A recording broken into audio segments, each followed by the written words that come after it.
मैगलगंज जिला लखीमपुर खीरी में धर्मांतरण का मामला आपके दिमाग में आ गया। धर्मांतरण क्या होता है, कहां पर है मैगलगंज, धर्मांतरण संबंधी कानून क्या है, धर्मांतरण सही है या गलत, तो आपको बताता हूं। तो मैगलगंज जिला लखीमपुर खीरी उत्तर प्रदेश में एक गांव है, ठीक है। दूसरा, धर्मांतरण क्या होता है, जब किसी विशेष धर्म के लोगों का किसी दूसरे धर्म में चला जाना। मान के चलिए आप हिंदू हैं, आप हिंदू से मुसलमान बन गए या हिंदू से सिख बन गए, तो दिमाग में अगला क्वेश्चन आएगा कि ये गलत है क्या।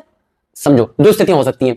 पहली स्थिति, आप अपनी स्वेच्छा से हिंदू धर्म से मुस्लिम धर्म में जा रहे हैं। मतलब आप अगर अभी जैसे मैं हूं और कल को मुझे मुसलमान बनना है या मुझे सिख बनना है, ईसाई बनना है, मेरी अपनी मर्जी है, मुझ पे कोई जोर जबरदस्ती नहीं है।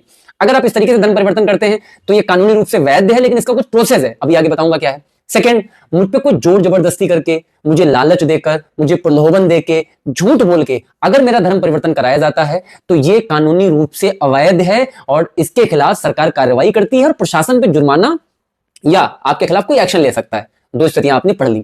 अगर आप स्वेच्छा से धर्मांतरण करें तो क्या कानून है, देखो, अगर मैं हिंदू हूं और मुझे कल को बनना है सिख, तो क्या प्रोसेस रहेगा, मुझे 60 दिन पहले डीएम यानी कि जिले के जिलाधिकारी को इन्फॉर्म करना पड़ेगा इसके बारे में कि मैं धर्म परिवर्तन करने जा रहा हूं।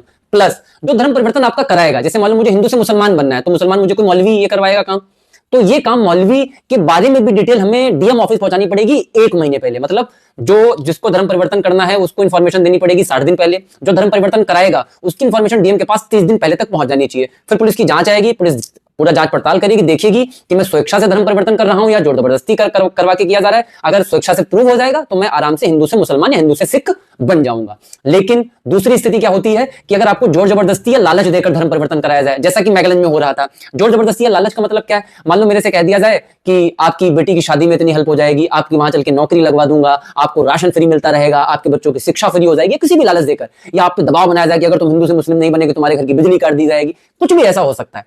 ऐसी स्थिति में धर्मांतरण करवाना, धर्म परिवर्तन कराना गलत है, कानूनी रूप से अमान्य है। तो ऐसे में आप कहोगे क्या सर कोई कार्रवाई नहीं होती है? होती है। ये नियम हर राज्य वाइज अलग अलग रहते हैं। जैसे आप अगर उत्तर प्रदेश के निवासी हैं तो इसके लिए एक एक्ट बनाया गया है, UP Uttar Pradesh prohibition of unlawful conversion of religion act 2021 का एक्ट कहता है। इसकी 2 धाराएं हैं, धारा नंबर 3 और धारा नंबर 5 का 1। धारा नंबर 3 क्या कहती है, धारा नंबर 3 में तरीके बताए गए हैं कि किन आधारों पर अगर धर्म परिवर्तन हुआ तो अवैध है। जैसे यही लालच देकर, प्रलोभन देकर, झूठ बोलकर, कई सारे तरीके बताए गए धारा 3 में, आप देख भी सकते हैं। धारा 5 में जुर्माना और सजा के बारे में बताया गया कि ऐसे जो भी व्यक्ति धर्म परिवर्तन कराएंगे उनके खिलाफ एक्शन लिया जाएगा। जुर्माना देख लीजिए 15,000, 25,000, 50,000 का, और सजा मिनिमम 1 साल, 3 साल और 5 साल तक की सजा भी है।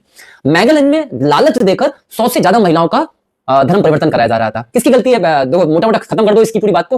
देखो, अगर सरकार शिक्षा दूर नहीं करेगी, रोजगार नहीं लाएगी, तो ऐसी स्थितियां बनती रहेंगी, क्योंकि फिर आदमी 500-1000 रुपए का जैसे उसे लालच मिलता है और देखता है, क्योंकि जब कन्वर्जन कराया जाता है तो लालच दिया जाता है कि आप ना इस धर्म से धर्म में आ जाओ, आपको ऐसी ऐसी सुविधा देंगे, क्योंकि उन लोगों के पास उन सुविधाओं का अभाव होता है तो लोग वो चीज एक्सेप्ट भी कर लेते हैं। लेकिन ये समाज के लिए और देश के लिए बड़ा खतरनाक होता है।